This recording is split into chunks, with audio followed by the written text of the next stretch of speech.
አንዱ አምላክ አሜን። እንደምን ዋላችሁ? እንደምን ሰነበታችሁ?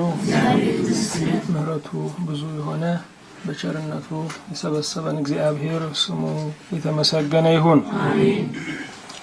የትምህርታችን ተከታታይ ርዕስ የኤፌሶን መልእክት ትርጓሜ የሚል ነው። እግዚአብሔርን አጋዥ አድርገን የ17ኛውን ቀን ትምህርታችንን እንጀምራለን።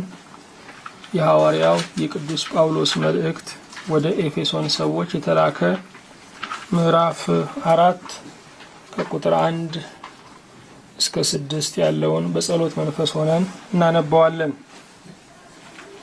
እንግዲህ በጌታ እስር የሆንኩ እኔ በተጠራችሁበት መጠራታችሁ እንደሚገባ ትመላለሱ ዘንድ እለምናችኋለሁ። በትሕትና ሁሉና በየዋህነት በትዕግስትም እርስ በርሳችሁ በፍቅር ታገሱ። በሰላም ማሰሪያ የመንፈስን አንድነት ለመጠበቅ ትጉ።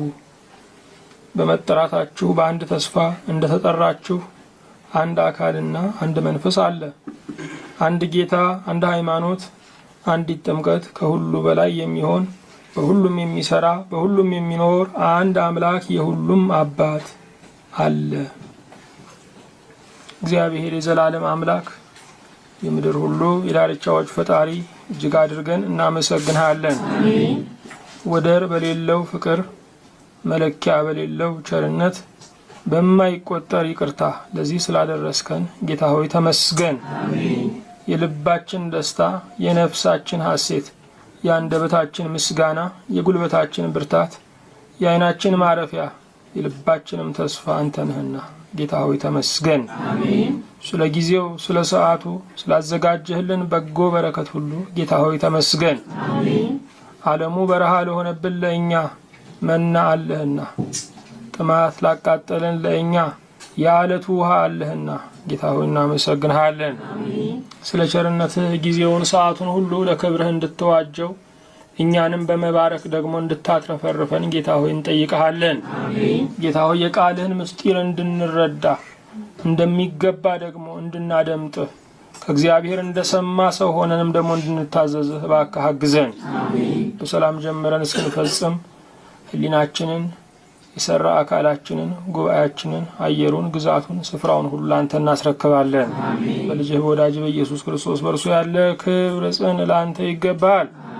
ከእርሱ ጋራ ከመንፈስ ቅዱስም ጋራ ትክክል የሚሆን ዛሬም ዘወትርም ለዘላለሙ አሜን።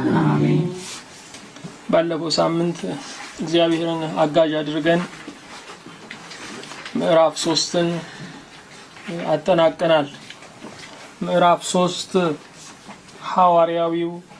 ሐዋርያዊ ጸሎት፣ ሁለት መንበርከኮችን ያየንበት ነው። ዛሬ በቀጥታ ወደ ምዕራፍ 4 ነው የምንገባው። ምዕራፍ 4 ሁለት ክፍሎች አሉት፣ ወይም በሁለት ክፍሎች ይታያል። ከቁጥር 1 እስከ ቁጥር 16 ስለ ቤተ ክርስቲያን አንድነት ይናገራል። ከቁጥር 1 እስከ 16 ስለ ቤተ ክርስቲያን አንድነት ይናገራል። ከቁጥር 16 እስከ ምዕራፍ 5 ቁጥር 20 ድረስ ከቁጥር 16 እስከ ምዕራፍ 5 ቁጥር 20 ድረስ ስለ ግላዊ ቅድስና ይናገራል። ሐዋርያው በመጀመሪያው ክፍል ላይ ስለ ቤተ ክርስቲያን አንድነት ይናገራል። የኛ አንድ መሆን የተፈጥሮ ድንጋጌ፣ የማዳኑ ድንጋጌ፣ የመንፈሱ ድንጋጌ ነው።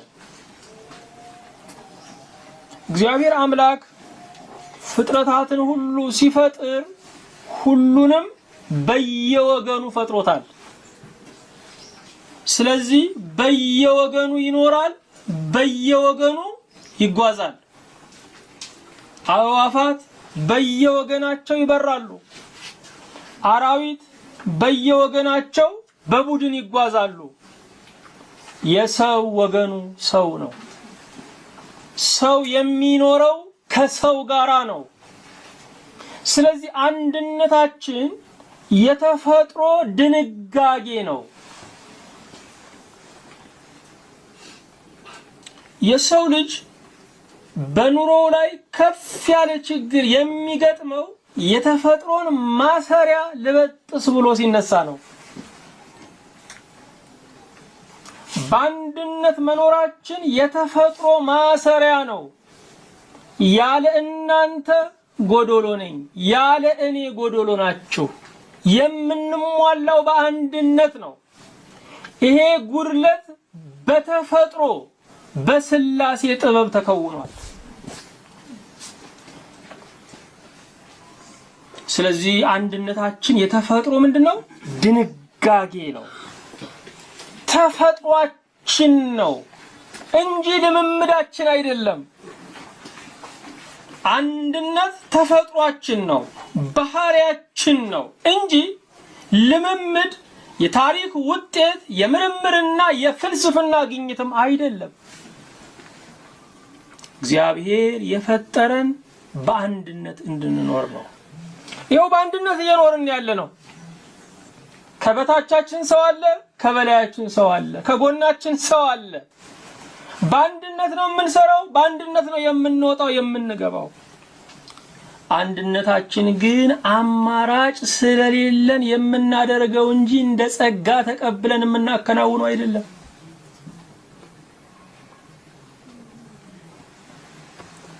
በአንድነት ውስጥም የምናስበው ለራሳችን ነው።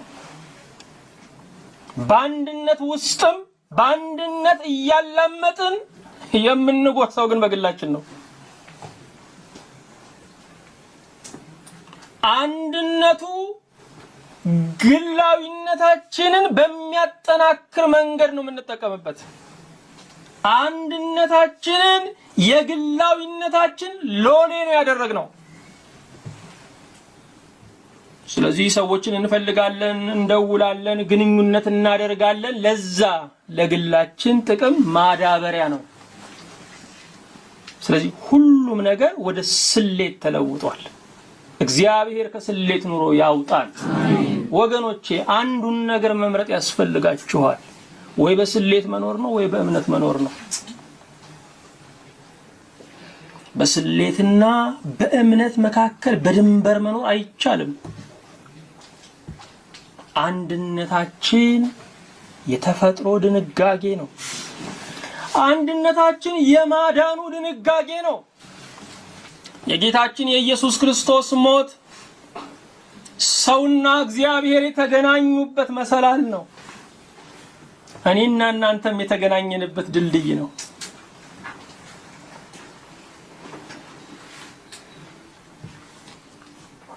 ጌታችን ኢየሱስ ክርስቶስ ወደዚህ ዓለም የመጣው ሰውና እግዚአብሔርን ሊያስታርቅ ብቻ አይደለም፣ ሰውና ሰውንም ሊያገናኝ ነው።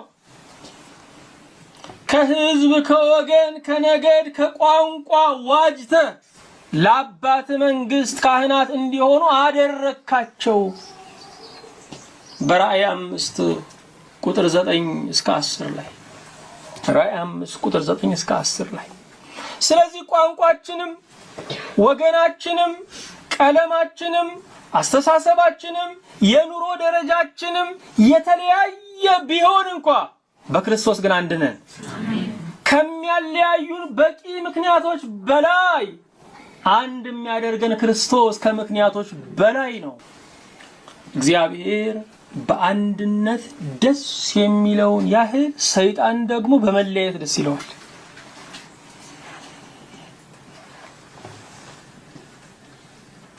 አንድ የእሳት ፍም ከፍሞች መካከል አውጥታችሁ መሬት ላይ ብታስቀምጡት ለጊዜው ይቀጣጠላል፣ ለጊዜው ሙቀቱን ያሳያል። ከጥቂት ደቂቃ በኋላ እየከሰመ ይጠፋል። አብሮ ቢሆን ግን ግለቱን ይጠብቃል፣ ግለቱን ያሰፋል። ምንም ብርቱ ቢሆን አንድ ክርስቲያን ብቻውን መንፈሳዊ ሙቀቱን መንፈሳዊ ፍቅሩን ጠብቆ መቆየት አይችልም። በአንድነት ሲሆን ግን ግለቱን ይጠብቃል፣ መንፈሳዊ ሙቀቱን ይጠብቃል። ግለቱም እየሰፋ ሌሎችን እየወረሰ ይመጣል። ወገኖቼ ሰይጣን ሁላችንንም በአንድነት ነው የሚያቀን። ክርስቲያን የተባለውን ሁሉ በአንድነት ነው ሰይጣን የሚዋጋው። ሰይጣን በአንድነት የሚያውቀንን ያህል እግዚአብሔር በአንድነት አያውቀንም። የጥንት ግሪካውያን እንደሚናገሩት አንድነት ኃይል ነው። አንድነት ኃይል ነው። በአንድነት ውስጥ ኃይል አለ። በአንድነት ውስጥ ያለ ሰው ወድቆ አይወድቅም። ሊደክም ይችላል፣ ደክሞ ግን አይቀርም። ሊንገዳገድ ይችላል፣ ግን አይወድቅም። በአንድነት ውስጥ ትንሣኤ አለ። በአንድነት ውስጥ ማገገም አለ። በአንድነት ውስጥ እንደገና አለ። አዎ አንድነት የማዳኑ ድንጋጌ ነው። ይሄ ብቻ አይደለም። አንድነት የመንፈስ ቅዱስ ድንጋጌ ነው። ስንመርቅ እንኳን የምንለው ምንድን ነው? የአብ ጸጋ፣ የወልድ ፍቅር፣ የመንፈስ ቅዱስ ህብረት አንድነት ነው የምንለው። አንድነት የመንፈስ ቅዱስ ነው። መንፈስ ቅዱስ በመካከላችን ካለ አንድ ነው የሚያደርገን። አንድነት የእግዚአብሔር ባህሪ ነው። አብ፣ ወልድ፣ መንፈስ ቅዱስ ስንት አምላክ ነው የምንለው? አንድ አምላክ። በአካል ልዩ ነው፣ በስም ልዩ ነው፣ በግብር ልዩ ነው። በአምላክነት ግን አንድ ነው። በአካል ልዩ ልንሆን እንችላለን፣ በስም ልዩ ልንሆን እንችላለን፣ በስራ ጠባያችን ልዩ ልንሆን እንችላለን። በእግዚአብሔር ግን አንድ ነን። አዎ አንድነት የመንፈሱ ድንጋጌ ነው። ሁላችሁም ብትሆኑ መልካችሁን በልጆቻችሁ ላይ ማግኘት ትፈልጋላችሁ። እግዚአብሔር መልኩ አንድነት ነው፣ በእኛ ላይ ማግኘት ይፈልጋል። ስለዚህ ሐዋርያው ስለ አንድነት ይናገራል። ስለ ቤተ ክርስቲያን አንድነት ይናገራል። ስለ ምእመናን አንድነት ይናገራል። ስለ ክርስቲያኖች አንድነት ይናገራል። ከቁጥር 16 እስከ ምዕራፍ 5 ቁጥር 20 ደግሞ ስለ ግላዊ ቅድስና ይናገራል።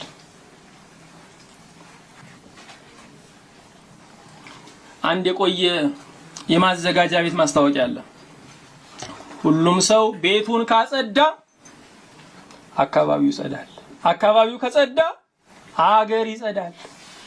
ሁሉም ሰው በግሉ ከተቀደሰ ቤተክርስቲያን ትቀደሳለች። ቤተክርስቲያን ስትቀደስ ምድር ትቀደሳለች። የቅድስና መነሻው በግል ነው። የቅድስና መነሻው የግል ህይወታችን ነው። እያንዳንዳችን በግላችን ስንቀደስ ቤተክርስቲያን ቅድስት ትሆናለች። ዛሬ ግን ቅድስናን በውክልና የምንፈልገው ቀሳውስቱ ጋር ነው።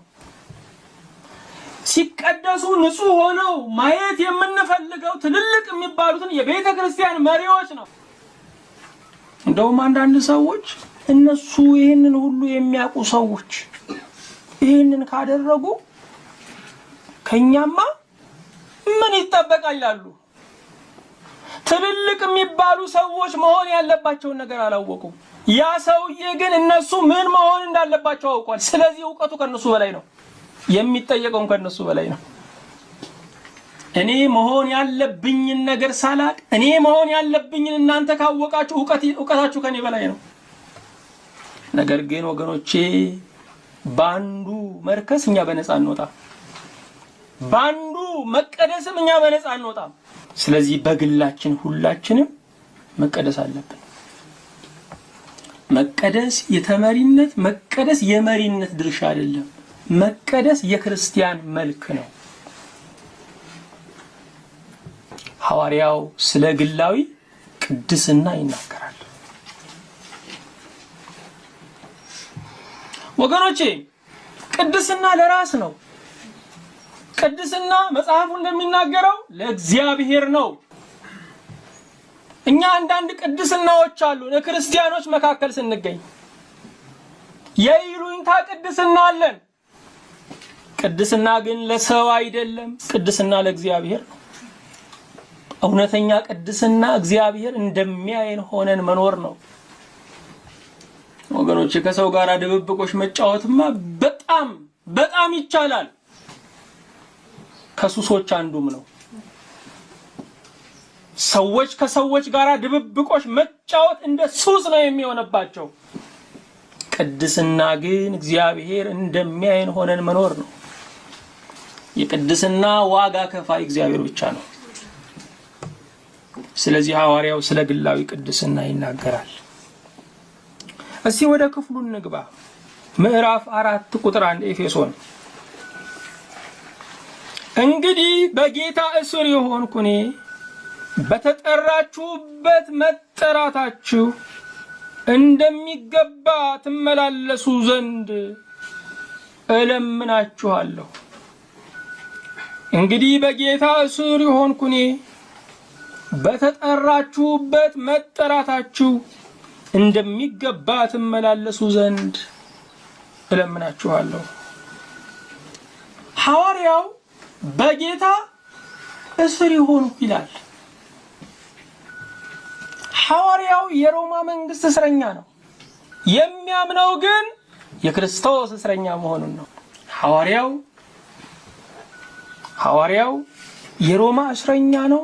የሚያምነው ግን የክርስቶስ እስረኛ እንደሆነ ነው። አዎ በማንኛውም የህይወት አጋጣሚ ውስጥ እንለፍ፣ በእግዚአብሔር ዕውቀት ውስጥ ነው የምናልፈው። እግዚአብሔር ሳያውቅ እግዚአብሔር ሳይፈቅድ በእኛ ላይ የሚሆን አንድም ነገር የለም። የእግዚአብሔር ዕውቀት ደግሞ ዋስትናችን ነው።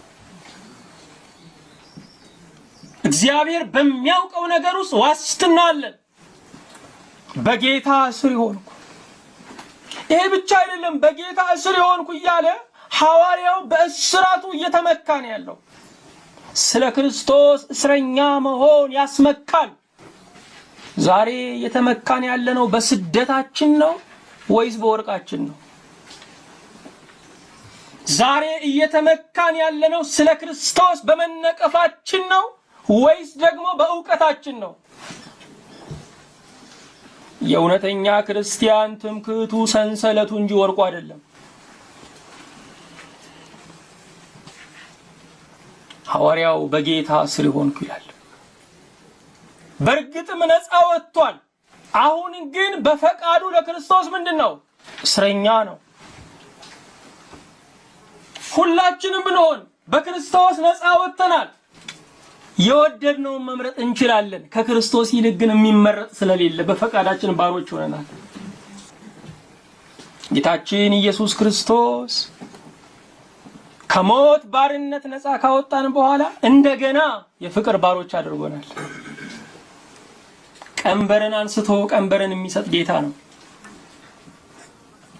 በማቴዎስ ወንጌል በምዕራፍ 11 ቁጥር 28 ላይ እናንተ ደካሞች ሸክማችሁ የከበደ ሁሉ ወደ እኔ ኑ እኔም አሳርፋችኋለሁ። ቀንበሬን በላያችሁ ተሸከሙ፣ ቀንበሬን ልዝብ ሸክሜም ቀሊል ነውና። አዎ ጌታ የኃጢአትን ቀንበር አንስቶ የፍቅርን ቀንበር ጣል ያደርግብናል። የሚከብደውን ቀንበር አንስቶ የሚቀለውን ቀንበር ያሸክመናል። ምክንያቱም ሰው ከቀንበር ነፃ መሆን የለበትም። ቀንበር ያረፈበት እንስሳ ወደ ጎን ቢሄድ ቀንበሩ እየከበደው ነው የሚመጣው። ወደፊት ሲሄድ ብቻ ቀንበሩ ይቀለዋል። ክርስቶስ የጫነብን ቀላሉ ቀንበር ወደፊት ስንሄድ እያሸነፍን እያረስን መንገድ እያወጣን ነው ብንሄደው፣ ወደ ጎን ስንል ግን ሸክም ነው የሚሆነው። ያጎብጣል፣ ስራ ነው የሚሆነው። ክርስትና ወደፊት ለሚጓዙ የማደግን ሕግ ለሚጠብቁ ቀላል ነው። ለሚያመነቱ በየወንዙ ለሚማማሉ ሁሉ ጊዜ ጀማሪ ለሆኑ ወደ ጎን ለሚመለከቱ ወደ ጎን ለሚያዘሙ ለነሱ ክርስትና ከባድ ነው። አዎ ከሞት ባርነት ነፃ ወጥተናል፣ ግን የክርስቶስ እስረኞች ነን። በማይታይ ሰንሰለት ተይዘናል። በፍቅር ሰንሰለት ተይዘናል። በቸርነቱ ሰንሰለት ተይዘናል። የወደድነውን የምናደርግበት አካል፣ የወደድነውን የምናደርግበት አቅም ቢኖረን እንኳን የወደድነውን የምናደርግበት ፈቃድ የለንም። ፈቃዳችን ለፈቃዱ ተሰውቷል። እግዚአብሔር ይመስገን። በጌታ እስር የሆንኩ እኔ በተጠራችሁበት መጠራታችሁ እንደሚገባ ትመላለሱ ዘንድ እለምናችኋለሁ። ስለ ጥሪ ነው የሚያነሳው። እግዚአብሔር የሚጠራ አምላክ ነው። በዘመናት ሁሉ እግዚአብሔር ሰዎችን ለልዩ ዓላማ ጠርቷል። ከነዚህ ውስጥ አራቱን እንኳን እንመልከት። እግዚአብሔር በተፈጥሮ ጠርቶናል። ካለ መኖር ወደ መኖር አምጥቶናል።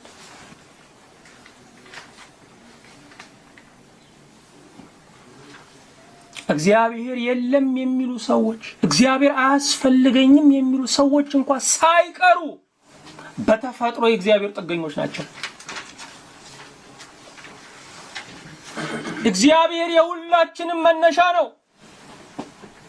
መድረሻችን ላናደርገው እንችላለን፣ ግን የሁላችንም መነሻ እግዚአብሔር ነው። የሚያምኑትም የማያምኑትም መነሻቸው እግዚአብሔር ነው። ሰውነትን የመረጠልን እግዚአብሔር ነው። ለእንስሳ እንስሳነትን፣ ለኛ ደግሞ ሰውነትን የመረጠልን እግዚአብሔር ነው። ወደዚህ ዓለም የጋበዘን እሱ ነው። ስፖንሰራችን እሱ ነው። የሱ ባለሟሎች፣ የሱ ሰራተኞች፣ የሱ አስተናጋጆች ደግሞ ወላጆቻችን ናቸው። ወገኖቼ ስፖንሰር ያለው አይጨነቅም። እግዚአብሔር ስፖንሰራችን ነው። ወደዚህ ዓለም ስንመጣ በአቅሙ ሊያኖረን ነው ያመጣን። እግዚአብሔር ለኛ 4 በ4 ቤት አይደለም ወገኖቼ፣ ለመላው ዓለም በቂና ከበቂ በላይ ነው። አሜን። በተፈጥሮ ወደዚህ ዓለም ጠርቶናል። ሁለተኛ በመዳን ጠርቶናል። በመዳን ጠርቶናል። ልብ አድርጉ፣ ማዳን የውጊያ ውጤት ነው። እግዚአብሔር እስራኤልን በ10 ድንቅ ተአምራቶች በመጨረሻ ደግሞ በበጉ ደም ከግብጽ ምድር አወጣቸው። ማዳን የጦርነት ድል፣ የትግል ረፍት ነው። ለእስራኤል የተዋጋው ማን ነው? እግዚአብሔር ነው። እግዚአብሔር በወቅቱ የዓለም ገናና መንግስት የሆነውን ፈርዖንን የተዋጋው በዝንብ ነው። የተዋጋው በቅማል ነው። የተዋጋው በጓጉንቸር ነው። እግዚአብሔር ሲጣላ ሁሉም ሰራዊት ነው። እግዚአብሔር ሲጣላ ኃያላን ነገስታትን በዝንብ ያንበረክካል። አዎ እኛንም ፈርዖን ከተባለ ዲያብሎስ፣ ግብጽ ከተባለች ሲኦል በፋሲካው በግ በልጁ በኢየሱስ ክርስቶስ አድኖናል። አሜን። ይሄ ከሞት ወደ ህይወት መፍለስ ነው። ይሄም ጥሪ ነው። ይሄም ጥሪ ነው። እግዚአብሔር ለአገልግሎት ይጠራል። እግዚአብሔር ለምን ይጠራል? ለአገልግሎት ይጠራል። ሌዋውያን ለአገልግሎት ተጠርተዋል። ከ12ቱ ነገደ እስራኤል አንዱ ነገድ ለአገልግሎት የተጠራ ነገድ ነው። ስጋዊ ተግባር ማከናወን አይፈቀድለትም። ርስት ይዞ ማረስ መቆፈር አይጠበቅበትም። 24 ሰዓት የእግዚአብሔርን ስራ ይሰራል። የመቅደሱን ስራ ይሰራል። እግዚአብሔር የገንዘብ አስራት ብቻ እንዳይመስላችሁ የህዝቦችን አስራት ይወስዳል። የመላው እስራኤል አስራት ሌዋውያን ነበሩ። ከቤተሰባችሁም እግዚአብሔር በኩሩን ለራሱ ይፈልጋል። በሀገራችን እስከ ቅርብ ዘመናቶች ድረስ የበህር ልጅ በ4 እና በ5 ዓመቱ ቆዳ ጠቅልለው ሰጥተው አንተ ለእግዚአብሔር ነህ ለኛ አይደለህም ብለው ከቤት ይሰዱታል። ያ ቄስ ሆኖ ያ መነኩሴ ሆኖ ሃይማኖቱን ይጠብቃል። ዛሬ እግዚአብሔር እንኳን የልጅ አስራት የገንዘብ አስራትም አላገኘም። ቤተሰቡ የሚባረከው የሚቀሩት የሚባረኩት የበህሩ ለእግዚአብሔር ሲሰጥ ነው። ለዘመናት ቤተክርስቲያን በምድር ላይ ጸንታ የቆየችው በትውልድ አስራትም ነው። ስለዚህ ወገኖቼ ከልጆቻችሁ በኩሩን ለእግዚአብሔር መስጠት አለባችሁ። ቤቱን እንዲባረክ የቀሩት እንዲባረኩ ለእግዚአብሔር መስጠት አለባችሁ። ለእግዚአብሔር ሥራ ማሰናዳት አለባችሁ። ለነሱ በጀት መበጀት አለባችሁ። እናንተ የእግዚአብሔር ናችሁ። የእግዚአብሔር ደጁ እንዳይዘጋ፣ ሃይማኖት እንዳይጠፋ፣ ወንጌል እንዳይደበዝዝ ዘመናችሁ ለሱ ነው። አዎ ወገኖቼ የዘመናችንን ትራፊ ብቻ ሳይሆን መላ ዘመናችንን ለእግዚአብሔር መስጠት ያስፈልጋል። ምን አለ ስልካችሁ የምታጠፉ? የእግዚአብሔር ጉባኤ እኮ ነው። እግዚአብሔር ለአገልግሎት ይጠራል። ለአገልግሎት ይጠራል። ሌዋውያንን እንደጠራ ዛሬም እግዚአብሔር ብዙዎችን ይጠራል። ዛሬም እግዚአብሔር ብዙዎችን ይጠራል። እግዚአብሔር መንግስት ነው። አንድ መንግስት የሚባለው የ24 ሰዓት አገልግሎት ሲሰጥ ነው። አንድ መንግስት የሚባለው የ24 ሰዓት አገልግሎት ሲሰጥ ነው። ቀን በቢሮ ሌሊት በጥበቃ አገልግሎት ሲሰጥ ነው። የእግዚአብሔር ቤተክርስቲያን የእግዚአብሔር መንግስት ከሆነች የ24 ሰዓት አገልግሎት ልትሰጥ ይገባታል። ሙሉ ጊዜያቸውን ሰጥተው የሚያገለግሉ አገልጋዮች ያስፈልጋሉ። ጥሪ የደረሳቸው አገልጋዮች ያስፈልጋሉ። እግዚአብሔር ለአገልግሎት ይጠራል። በትራፊ ሰዓት ብቻ አይደለም። ሌት ተቀን እግዚአብሔርን የሚያገለግሉ ሌዋውያን ዛሬም ያስፈልጋሉ። የእግዚአብሔር ደጁ እንዳይዘጋ በስጋዊ ኑሮ ትግል ተይዘው የእግዚአብሔርን ሥራ እንዳያዳክሙ ሙሉ ዘመናቸውን ለእግዚአብሔር ሰጥተው የሚያገለግሉ ዛሬም ያስፈልጋሉ።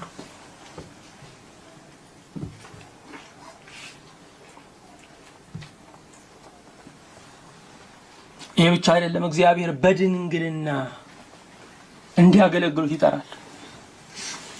ናዝራውያን ሆነው ዘመናቸውን በሙሉ ለሱ ሰጥተው እንዲያገለግሉ እግዚአብሔር ይጠራል። እግዚአብሔር በሕይወታችን ላይ እኛ የምንወስነውን ትልቅ ውሳኔ አንዳንዴ ይወስንልናል።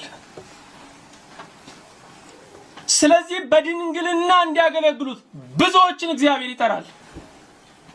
በመጽሐፍ ቅዱስ ላይ እነ ኤልያስ፣ እነ ዮሐንስ፣ እመቤታችን ድንግል ማርያም፣ ቅዱስ ጳውሎስ በድንግልና እንዲያገለግሉ የተጠሩ ናቸው። እነኚህ ራሳቸውን ለእግዚአብሔር መንግስት ጃንደረባ ያደረጉ ናቸው። 3 አይነት ጃንደረቦች አሉ። በተፈጥሯቸው ጃንደረባ የሆኑ አሉ። ሰው የሰለባቸው ጃንደረቦች አሉ። የዘር አካል እያላቸው ነገር ግን ዘመኔ ለእግዚአብሔር ነው፣ ሕይወቴ ለእግዚአብሔር ነው ብለው ዘመናቸውን ለእግዚአብሔር የሰጡ እነሱ ለእግዚአብሔር መንግስት ራሳቸውን ምን ያደረጉ ናቸው?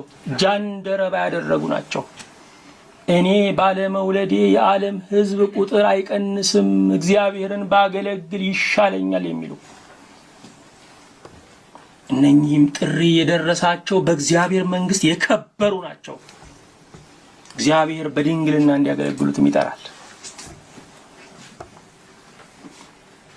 እንግዲህ በጌታ ስር የሆንኩ እኔ በተጠራችሁበት መጠራት እንደሚገባ ትመላለሱ ዘንድ እለምናችኋለሁ። በማዳንም እንጠራ፣ በአገልግሎትም እንጠራ፣ በድንግልናም እንጠራ፣ ብቻ እንደሚገባ መመላለስ አለብን። ስፍራውን በሚመጥን ሁኔታ መመላለስ አለብን። ስፍራውን በሚያስከብር ሁኔታ መመላለስ አለብን።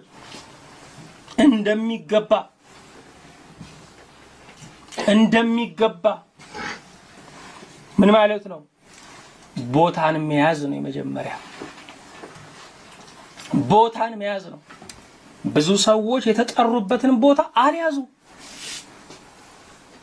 የሰው ቦታ ነው የሚያምራቸው። ስለዚህ ይጋፋሉ፣ አያገለግሉ። ቦታን መያዝ ያስፈልጋል። ጥሪን መለየት ያስፈልጋል። ሁለተኛ በትጋትና በብቃት ጥሪን መወጣት ያስፈልጋል። በትጋት አሁን ከኛ የሚያስፈልግ ቅንዓት አለ። ለኃጢአት እንኳን እንቅልፍ አጥቼ አድሬያለሁ እንኳን ለጸሎት ማለት አለብን። ቅንዓት ያስፈልጋል። ለሞት ገንዘቤን ስባጅት ስነሰንስ ኖሬያለሁ እንኳን ለእግዚአብሔር ሥራ ማለት ያስፈልጋል። ለስጋዬ ዘመኔን ሰጥቼ ኖሬያለሁ እንኳን ላዳነኝ ጌታ ማለት ያስፈልጋል። ቅንዓት ያስፈልጋል ወገኖቼ። የእግዚአብሔር ሥራ የሚሰራው በቅንዓት ነው። ለእግዚአብሔር የነጠረውን ከእድሜያችን፣ ለእግዚአብሔር የነጠረውን ከገንዘባችን፣ ለእግዚአብሔር የነጠረውን ከአገልግሎታችን፣ ለእግዚአብሔር የነጠረውን ከከበረው ነገር ማቅረብ አለብን። ምርጡን ለሕፃናት እንደገና ምርጡን ለሴቶች ነው አይደል የሚባለው? መጽሐፍ ቅዱስ ምርጡን ለእግዚአብሔር ነው የሚለው። ቀንዱ ያልከረከረ፣ ጠጉሩ ያላረረ፣ አይኑ ያልታወረ፣ እግሩ የማያነክስ መስዋዕት ለእግዚአብሔር ማቅረብ ግዴታ ነበር። አንካሳ መስዋዕት የሚያቀርቡ በእግዚአብሔር ፊት ቅጣት ይጠብቃቸው ነበር። ለእግዚአብሔር ቤት ምርጡ መሆን አለበት፣ የተመረጠው መሆን አለበት። ሁሉ የሱ አይደለም ወይ? እኛ ለእግዚአብሔር ሁልጊዜ የምንመድበው መናኛውን ነው። የከበረው ነው ለእግዚአብሔር መሆን ያለበት።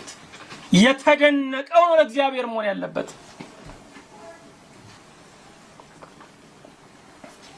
ከአንድ መጽሐፍ ሻጭ ጋር ስንነጋገር ምንድነው የምታተምበት ወረቀቱ ምን ሁሉ ውድ ነው፣ ደግሞ ለመንፈሳዊ ነገር ዝም ብለህ አታትመውም አለ። እንዴ የተመረጠው ለፍቅር ጋዜጣ ነው ያማረው። ለምንድነው ለነ ኒውዮርክ ታይምስ ለምንድነው የነጠረው ነገር?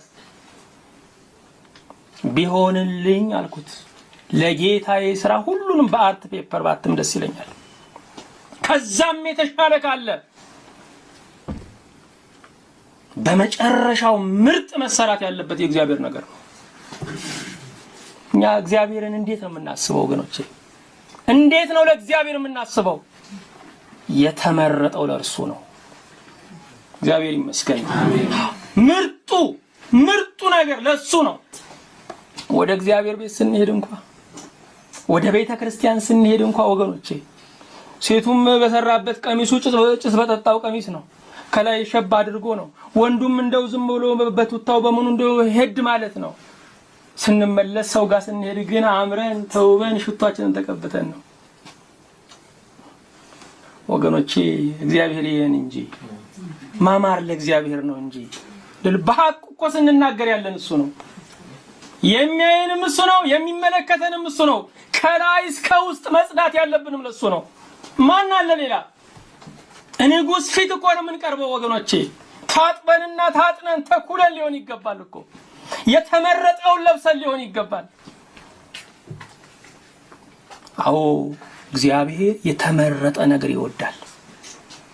ምርጡ ለእግዚአብሔር ነው። እግዚአብሔር ይመስገን። አሜን።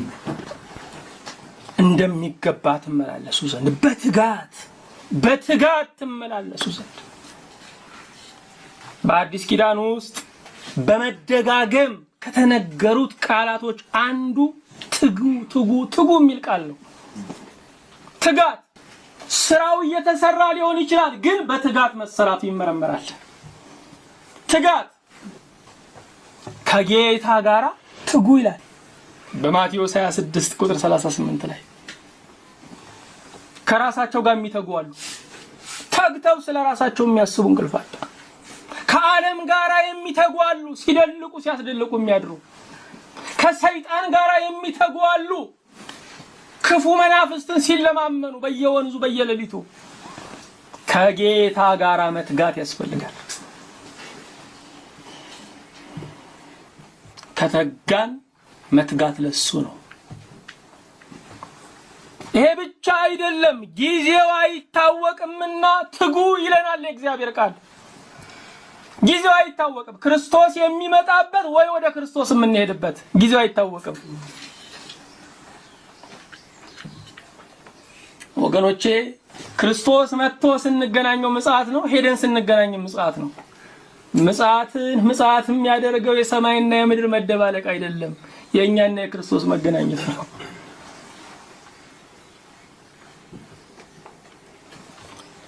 እሱ ወደኛ የሚመጣበት ጊዜው አይታወቅም፣ መትጋት ያስፈልጋል። እኛም ወደሱ የምንሄድበት ጊዜው አይታወቅም፣ መትጋት ያስፈልጋል። ተኝታችሁ እንዳያገኛችሁ ትጉ ይላል አሁንም የእግዚአብሔር ቃል በማርቆስ 13 ቁጥር 36 ላይ። በዚህ በወታደር ቤት ሰራዊቱ ሲተኛ የሚጠብቅ ዘብ አዳሪ አለ። ይሄ ዘብ አዳሪ ተኝቶ ከተገኘ በፍተሻ እስከ ሞት ድረስ ይቀጣል። ምክንያቱም ሰራዊቱን ሁሉ ህይወታቸውን አደጋ ላይ ጥሎታል። የሰራዊቱን ህይወት ሁሉ ምን ላይ ጥሎታል? አደጋ ላይ ጥሎታል። ወገኖቼ ክርስቶስ ተኝተን እንዳያገኘን መጠንቀቅ ያስፈልገናል። ፍተሻ ሲያደርግ ተኝተን እንዳያገኘን መጠንቀቅ ያስፈልገናል። አዎ ልንተጋ ይገባናል ወገኖቼ። እኛ ካልተጋን የብዙ ሰዎች ህይወት አደጋ ላይ ነው ያለው። እኛ ካልተጋን ወገኖቼ። ስለዚህ የጸሎት ማማችን ላይ ሆነን ወገናችንን መጠበቅ አለብን። አንድ ሰው ሁልጊዜ የሚጸልየው ይገርማችኋል፣ ጌታ ሆይ በሽተኞችን ማርልኝ፣ በደዌ ዳኛ ባልጋ ቁራኛ የተያዙትን ማራቸው። ጸሎቱ ይሄ ነው። አንድ ቀን መንገድ ላይ ሲል አንድ አሮጊት ሴትዮ አዩት። ከዛ እየሮጡ መጡ። አንተ ባለፈው ጊዜ ታምሜ ሳጣጥር በህልሜ መጥተህ ዳሰስከኝ አንተን አሉት። ደንግጦ ሮጠ። ትዝ ሲለው ለካ ያ ጸሎቱ የት ቦታ እንደሚሰራ እንኳን አያውቅም፣ ግን እየሰራ ነው። ጸሎታችሁ የት ቦታ እንደሚሰራ አይታወቅም። ጸልዩ። ለበሽተኞች ስትጸልዩ ስንት በሽተኞች ተፈውሰው ያድራሉ። የማይሰራ መሳሪያ እኮ አንተኩስም ወገኖቼ፣ የሚሰራ እኮ ነው፣ የሚሰራ ነው ወገኖቼ። ጸሎት እኮ የእግዚአብሔርን ክንድ ለረድኤት ማንቀሳቀስ ነው። ለእስረኞች ስትጸልዩ ብዙ እስረኞች በየሀገሩ ይፈታሉ። አዎ ተኝተን እንዳያገኝን መትጋት ያስፈልጋል። ይሄ ብቻ አይደለም፣ ወደ ፈተና እንዳትገቡ ትጉ ይላል በማርቆስ 14 ቁጥር 38 ላይ።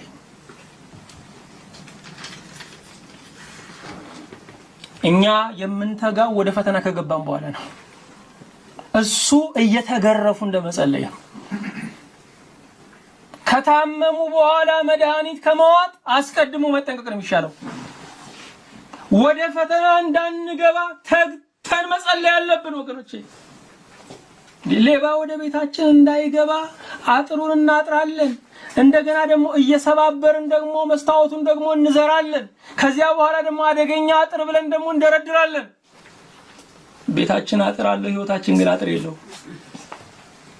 ህይወታችንን ከቤታችን አሳንሰን ነው የምናያት። የማጠፋውን ህይወታችንን ከሚጠፋው ቤታችን አሳንሰን ነው የምናያት ወገኖቼ። የጸሎት አጥር ያስፈልገናል።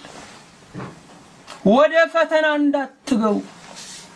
ብዙ ፈተናዎቻችን ባለመጸለይ የሚመጡ ናቸው። በራችንን ሳናጠባብቅ፣ መስኮታችንን ሳንዘጋ፣ አጥራችንን ሳናጥር የሚመጡብን ናቸው።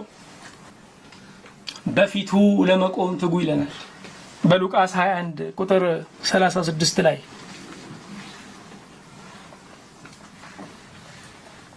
በፊቱ ለመቆም አንድ ንጉስ እስክታገኙት ለመጀመሪያ ጊዜ እስክትገናኙት ያስፈራችኋል። አንድ ጊዜ ካያችሁት በኋላ ግን ይናፍቃችኋል። በማግስቱም መሄድ ነው። አሁንማ ከእንግዳ ጋር ናቸው። አሁንማ እንዲህ ያለ ጉዳይ መጥቶባችኋል፣ እንውላለን፣ እንደገና እንመለሳለን። በማግስቱም ጉዳይ ባይኖረንም ንጉሱን አናግረን መውጣት ደስ ነው የሚለን። ባለማወቅ ዘመናችን እግዚአብሔር የምንሸሸው ንጉስ ነበረ። ካየነው በኋላ ግን የሚናፍቅ ነው። ስለዚህም በፊቱ ለመቆም መትጋት አለብን። በፊቱ ለመቆም መትጋት አለብን። ጨረቃ ለጨለማው ዓለም የምታበራው ያለማቋረጥ በፀሐይ ፊት ስላለች ነው። ያለማቋረጥ ለማብራት ያለማቋረጥ በጌታ ፊት መሆን ያስፈልጋል። ሙሴ በጌታ ፊት ነበረ። ሲወርድ እስራኤል ፊቱን ማየት አልቻሉም፣ ብርሃን ተስሎበት። ይሄ ብቻ አይደለም፣ እንደተመከረ ሰው ሆነን መትጋት አለብን። በሐዋርያት ሥራ ምዕራፍ 20 ቁጥር 31 ላይ ስታነቡ እንደተመከረ ሰው እግዚአብሔር ብዙ መዋዕለ ንዋዩን እንዳፈሰሰበት ሰው እግዚአብሔር መንፈሳዊ ሀብቱን እንዳፈሰሰበት ሰው ከዚህ በኋላ እኛ እንዳልሰማ ሰው መኖር የለብንም፣ እንዳላወቀ ሰው መኖር የለብንም። እግዚአብሔር ዋጋ እንደከፈለለት ሰው ነው መኖር ያለብን። ብዙ የምክር ሀብት እንደፈሰሰበት ሰው እንደተገሰጸ ሰው ሆነን መትጋት አለብን። ይሄ ብቻ አይደለም፣ እንግዶችን ለመቀበል ትጉ ይላል በሮሜ 12 ቁጥር 13 ላይ። እንግዶችን ለመቀበል ትጉ።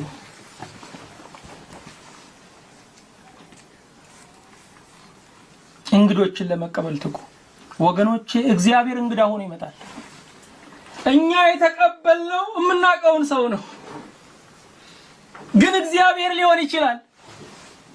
በመጽሐፍ ቅዱስ ላይ እግዚአብሔር ራሱ እንደገና መላእክቱ በእንግድነት የሰው በር አንኳኩተዋል። ስለዚህ ወገኖቼ እንግዶችን በማጉረምረም ስንቀበል ጌታን በማጉረምረም ተቀብለው ሊሆን ይችላል። እያለን የሉም ስናሰኝ ጌታ ላይ ሊሆን ይችላል። እንግዳ ከኛ አይበላም። እንግዳ የራሱ በረከት አለው። ለቤታችን መባረክ ነው፣ ምክንያት ነው። እንግዶችን ለመቀበል ትጉ ካለ በጀት አለው ማለት ነው። እግዚአብሔር ቃሉ ጸጋው አለው። የእግዚአብሔር ቃል የእግዚአብሔር ጸጋ ይከተለዋል። እግዚአብሔር ካዘዛችሁ ከትእዛዙ ጋር ምን አለ? በረከት አብሮ ይሄዳል። ስለዚህ እንግዶችን ለመቀበል መትጋት ያስፈልጋል። መትጋት ያስፈልጋል። መትጋት ያስፈልጋል። የምንመኘው ነገር ብዙ ነው። እልፍኝ ከአዳራሽ ለመስራት ነው የምንመኘው፣ ግን እንግዳ የማይገባበት ነው። በር የተቆለፈ በር ነው ወገኖቼ። እንዴ እልፍኝ ከአዳራሹ እኮ እንግዳን ለመቀበል እኮ ነው፣ የእግዚአብሔርን ትእዛዝ ለመፈጸም እኮ ነው። ይሄ ብቻ አይደለም፣ ለመጸለይ፣ ለማመስገን፣ መልካም ለማድረግ መትጋት ያስፈልገናል። እንግዲህ በጌታ ስር ይሆንኩኝ በተጠራችሁበት መጠራታችሁ እንደሚገባ ትመላለሱ ዘንድ እለምናችኋለሁ።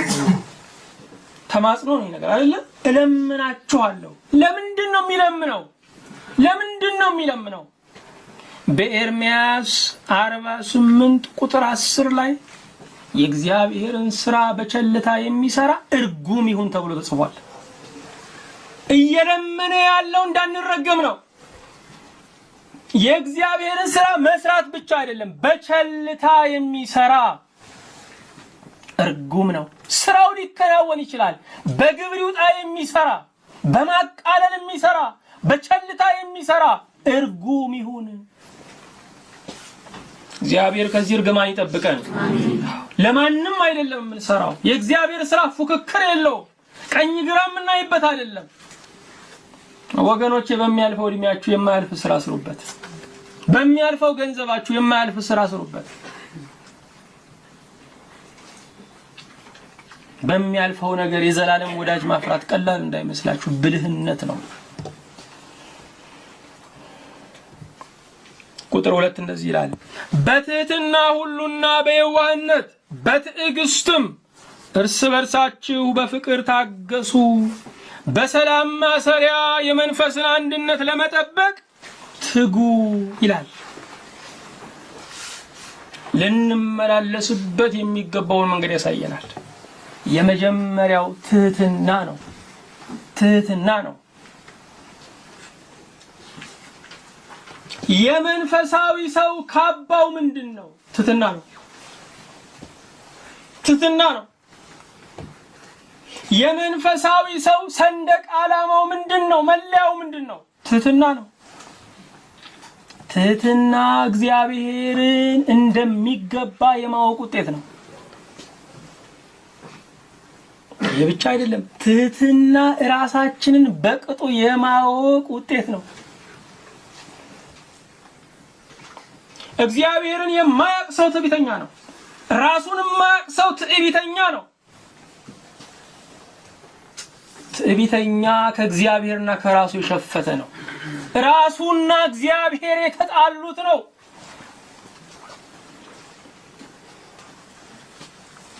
ወገኖቼ የበላይነትን መንፈስ የሚወልደው የበታችነት መንፈስ ነው። ይሄ ደረታቸውን ነፍተው ከኛ በላይ ማንም የለም የሚሉ ሰዎች ችግራቸው የበታችነት ስቃይ ነው። የበላይነትን መንፈስ የሚወልደው የበታችነት መንፈስ ነው። ራሳችሁን እንደሚገባ ካወቃችሁት እስከምን ድረስ ዝቅ እንደምትሉ ታውቁታላችሁ። አንዳንድ ሰዎች እንደው እጅ ለመንሳት እንደው ዝቅ ይላል ሲሉ እስከምን ዝቅ ማለት ስለማይችሉ ወድቀው መነሳት ያቅታቸዋል። እስከምን ዝቅ ማለት ካወቅን እስከምን ዝቅ ብለን መነሳት እንችላለን። ትህትና ራስን የማወቅ ውጤት ነው። በኃይል የሚናገሩ በቁጣ ሁሉን ነገር የሚመልሱ ማንም ሰው ሳይቀርባቸው ዘንድ የሚያስደነብሩ ሰዎች ከፍተኛ የሆነ ፍርሃት ውስጣቸውን ያስጨነቃቸው ነው። ሰዎች ከቀረቧቸው ፍርሃታቸውን ያወቁባቸው ይመስላቸዋል። ስለዚህ በሩቁ ነው በኃይለኛ ቁጣ የሚመልስ። እግዚአብሔር ትሑታንን ይወዳል፣ ትህትናን ይወዳል። ልብ አድርጉ፣ ትህትና መቅለስለስ አይደለም። ትህትና የዲፕሎማሲ ቋንቋ መናገር አይደለም። ትህትና እንደው ጎንበስ እያሉ እንደው የሰው እግር ስር መጥመልመልም አይደለም። ከልብ ካደረግነው ጥሩ ነው። ትህትና የአካል ሳይሆን ትህትና የልብ ነው። የልብ ነው ትህትና። ትህትና ለልብ አምላክ የሚደረግ ነው።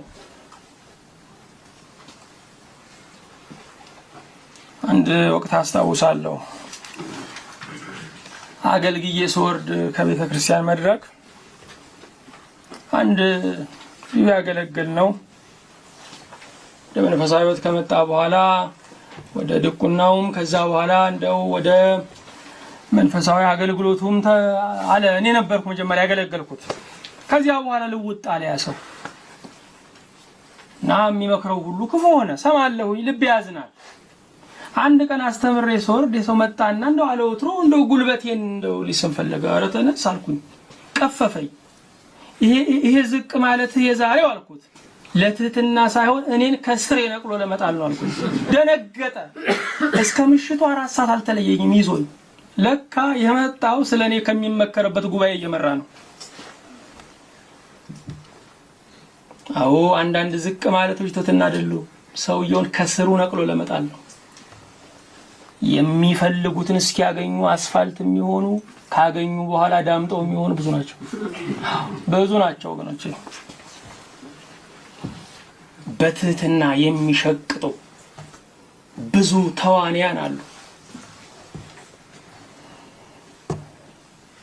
ቃሉ ስለ እውነተኛ ትሕትና ነው የሚናገረው። ስለ እውነተኛ ትሕትና እግዚአብሔር ትሕትናን ይፈልጋል። ትሕትና የክርስቲያንን ጌጥ ነው። ትሕትና ራስን በቅጡ ማወቅ ነው። ትሕትና ከብዙ ዕውቀት ማስተዋል የሚመነጭ ነው ወገኖቼ። ትሕትና ክርስቶስን የማየት ውጤት ነው። በትሕትና ይልና እንደገና በየዋህነት የዋህ ምንድን ነው?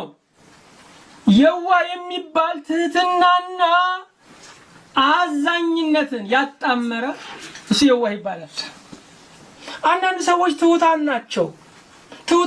እጅ ሲነሱም ትሑታን ናቸው። አነጋገራቸው ትሕትና ነው። በማንም ሰው ላይ አይኮሩም። በማንም ሰው ችግር ውስጥ ላይ አይገቡም። ማንም ድፍት ቢል እንዳልሰማ ነው። አዎ ልክ ሰምቻለሁ እልም አልሰሙም።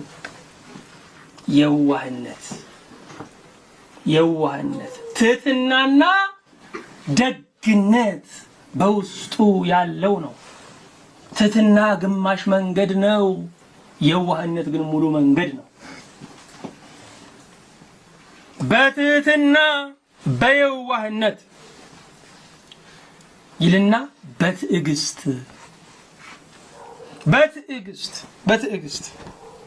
መቼም የብዙዎቻችን ትልቅ ፈተናችን ምንድነው ስንል ትዕግስት ማጣት ነው።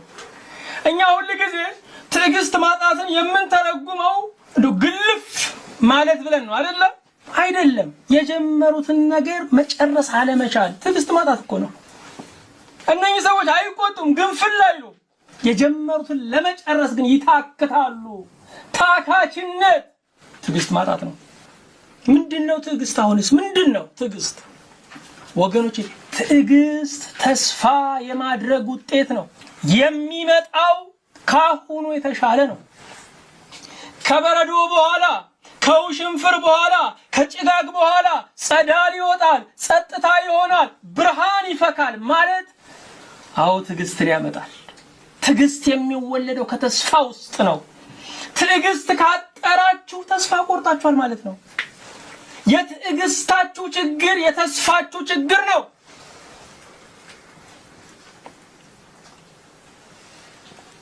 እንደ ጨለማ እኮ አስፈሪ ነገር የለም አይደል እንዴ?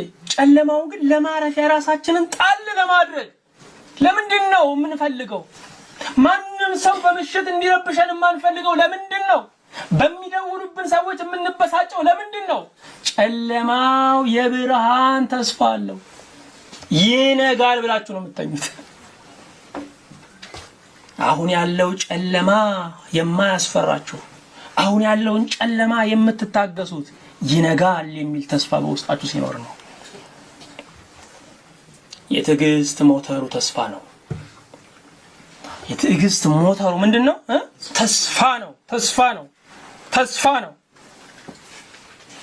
ተስፋ ነው።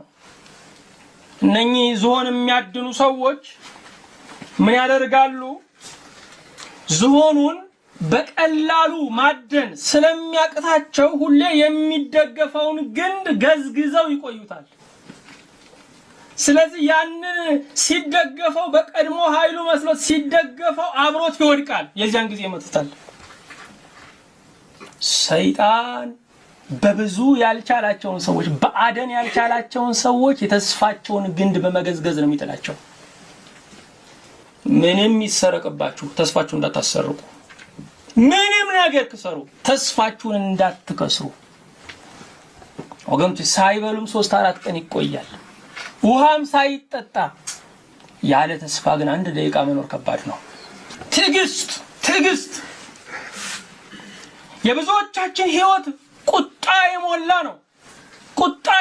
ነው። ትዕግስት የለሽ ነው።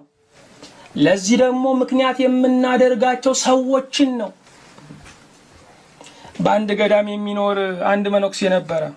ከአንድ መነኩሴ ከሚጠበቁ ስነ ምግባራት የመጀመሪያው ትዕግስት ነው። ግን ቁጣኛ ነው፣ ግንፍልተኛ ነው። ስለዚህ ከማህበሩ ጋር ተስማምቶ መኖር አልቻለም። ሰው ሁሉ መጥፎ ነው፣ ከሰው ጋር መኖር አልቻልኩም ብሎ በረሃ ገባ። ታዲያ የገባባት ዋሻ አጠገቡ ደግሞ ንጹህ ምንጭ አለ። ተስማማው። በእንስራ ውሃውን ቀድቶ አመጣ፣ ቁጭ አደረገው፣ በአሸዋው ውስጥ አጎርጉዶ ከተተው። ዞር ሲል ተደፋበት። አሁንም አመጣ፣ እንደገና ቀዳና አስቀመጠ። አሁንም ዞር ከማለቱ ተደፋ። በዚህ ጊዜ ሶስተኛ አደረገና ብስጭት አለና እንስራውን ወስዶ ከሰከሰው፣ አደቀቀው። በጽሞና ቁጭ ካለ በኋላ የቁጣዬ ምንጩ አካባቢ ሳይሆን ውስጤ ነው አለ። ከማሰረው ጋር ያጣለዋል። ስለዚህ ችግሩ ያለው ከውስጥ ነው። የቁጣችን ችግር ያለው ከውስጣችን ነው። የትዕግስት ማጣታችን ችግር ያለው ከውስጣችን ነው። ሰዎቹ እንዲለወጡ አትታገሉ፣ እኛ እንለወጥ። አዎ ትዕግስት ያስፈልገናል። የዓለም አለ ትዕግስት አይዘለቅም ወገኖች። ገና በእድሜያችን መግቢያ ላይ እንደዚህ ተመረን በእድሜያችን መጨረሻ ምን አይነት ሰዎች ልንሆን ነው? እጅግ ልናስብበት ይገባል። ትዕግስትን ገንዘብ ልናደርግ ይገባናል። ትዕግስት መጽሐፍ ቅዱስ እንደሚነግረን የመንፈስ ቅዱስ ፍሬ ነው። የመንፈስ ቅዱስ ፍሬ ነው። አንድ ሰው ትዕግስት ማለት አሉ ትዕግስት የሚጀምረው አሉ በቃኝ አሁንስ አልቻልኩም ካልም በኋላ ነው። ምክንያቱም በቃኝ አልቻልኩም የኛ ነው። ከዛ በኋላ ነው የመንፈስ ቅዱስ ፍሬ። ስለዚህ በቃኝ አልቻልኩም ካላችሁ ትዕግስት አሁን ነው የሚጀምረው። ለምን ስንል ትዕግስት የሰው ሲያልቅ የሚጀምር የመንፈስ ቅዱስ ፍሬ ነው። ክብር ለእግዚአብሔር ይሁን። አሜን። እርስ በርሳችሁ በፍቅር ምን በሉ? ታገሱ። እርስ በርሳችሁ በፍቅር ታገሱ። ወገኖቼ የጋራ ጥቅማቸውን ላለማስነካት የሚታገሱ ሰዎች እኮ አሉ። ሼሩ እንዳይፈርስ፣ አክሲዮኑ እንዳይፈርስ እንደ ዋጥ አድርገው የሚኖሩ፣ ማህበሩ እንዳይፈርስ፣ ጥቅሙ እንዳይቀር የሚታገሱ ሰዎች አሉ። የትዕግስታችሁ መነሻ ግን ፍቅር ይሁን። ሼሩ አይሁን፣ አክሲዮኑ አይሁን። የትዕግስቱ መነሻ ጥቅም አይሁን። የትዕግስቱ መነሻ ፍቅር ይሁን። እርስ በርሳችሁ በፍቅር ታገሱ። ብዙዎች ትዳራቸውን የሚታገሱት የትም መግቢያ ስለሌላቸው ነው። በፍቅር መሆን አለበት። እርስ በርሳችን መታገስ ያለብን እርስ በርሳችን ስለምናገኘው ጥቅም አይደለም፣ ስለ ፍቅር መሆን አለበት። ትዕግስት ቅዱስ የሚሆነው መነሻው ፍቅር ሲሆን ነው። ትዕግስት ቅዱስ የሚሆነው መነሻው ምን ሲሆን ነው? ፍቅር ሲሆን ነው። ይሄ ብቻ አይደለም። በመቀጠል በሰላም ማሰሪያ የመንፈስን አንድነት ለመጠበቅ ትጉ። ማሰሪያ ያስፈልጋል። ነዶ የመጨረሻው እኮ በረከት ነው። ይታጨዳል። ነገር ግን ወደ ጎተራው የሚገባው ወደ አውድማው የሚደርሰው በማሰሪያ ከታሰረ በኋላ ነው። ካልታሰረ እበቀለበት ቦታ ላይ ይረግፋል። ወገኖቼ መንፈሳዊ አንድነታችን ነዶ ነው። በሰላም ማሰሪያ ካላሰር ነው ያፈራንበት ቦታ ነው የምንረግፈው። የዘመርንበት ቦታ ላይ እንጣላለን። የተሳሳምንበት ቦታ እንነካከሳለን። በሰላም ማሰሪያ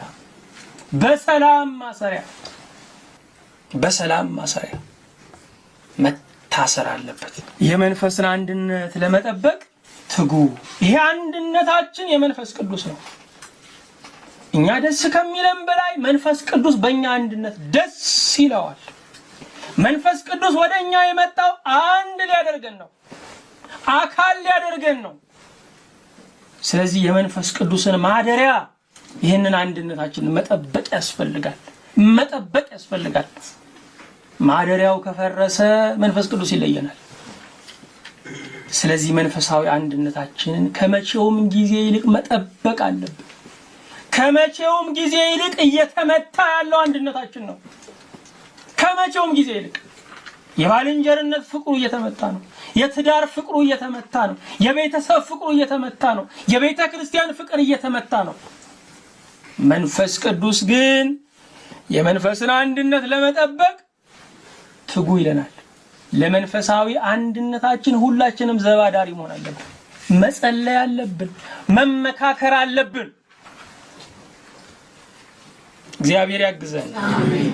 ወገኖቼ በእውነት ልንመላለስበት የሚገባን የትህትናን መንገድ እንድንይዝ፣ የዋህነትን የአዛኝነትን መንገድ እንድንይዝ፣ የትዕግስትን የመቻልን ተስፋ የማድረግን መንገድ እንድንይዝ፣ እርስ በርሳችን ደግሞ በፍቅር እንድንተጋገዝ እንድንሸጋገር፣ በሰላም ማሰሪያ አንድነታችንን እንድንጠብቀው፣ ባበብንበት ስፍራ እንዳንጠወልግ፣ ባፈራንበት ቦታ እንዳንረግፍ፣ በዘመርንበት ቦታ እንዳንጣላ በእውነት አንድነታችንን ልንጠብቅ ይገባል። እግዚአብሔር ይህንን ከተናገረ ይህን በመካከላችን ሊያደርግ ዓላማ አለው ማለት ነው። ዓላማ አለው ማለት ነው። የእግዚአብሔርን ቃል የእግዚአብሔር ዓላማ ነው የሚነዳው። የእግዚአብሔርን መልእክት እግዚአብሔር ለኛ ያለው ዓላማ ነው የሚነዳው። ስለዚህ እግዚአብሔር በእኛ ላይ ሊያየው የፈለገው መልክ ነው። ትህትና፣ የዋህነት፣ ትዕግስት። በትዕቢትም የተናገርነው ነገር ካለ በትዕቢትም ያደረግነው ነገር ካለ በእውነት ንስሐ መግባት ይገባናል። አይተን እንዳላየ በጭካኔ ያለፍንበት ነገር ካለ እየቻልን እንኳ የጸለይንበት ነገር ካለ ንስሐ መግባት ያስፈልገናል። ኪሴ ውስጥ ለለማኙ የሚሆን ዳቦ ካለ ስለ ለማኙ መጸለይ አያስፈልገኝም። እዚህ ጋር ጸሎቱ ተግባር ነው። እዚህ ጋር ያለው ጸሎት ተግባር ነው። እየቻልን ስለ ጸለይንበትም ነገር እየቻልን አንተ ትችላለህ አድርገው ስላልንበት ነገር ስለዚህ ንስሐ መግባት ያስፈልገናል። እግዚአብሔር በእውነት መንፈሳዊ ጌጣችንን ይሰብስብልን። አሜን። መንፈሳዊ ትጥቃችንን ያሳምርልን። አሜን። በሚቀጥለው ጊዜ ከቁጥር 4 ጀምሮ ደግሞ የተደነቀ መልእክቶችን ነው የምናየው። እግዚአብሔር ከዚያ ውስጥ ደግሞ ያለውን በረከቱን ጸጋውን ደግሞ ያቆይልን። አሜን። እግዚአብሔር ይባርካችሁ። አሜን።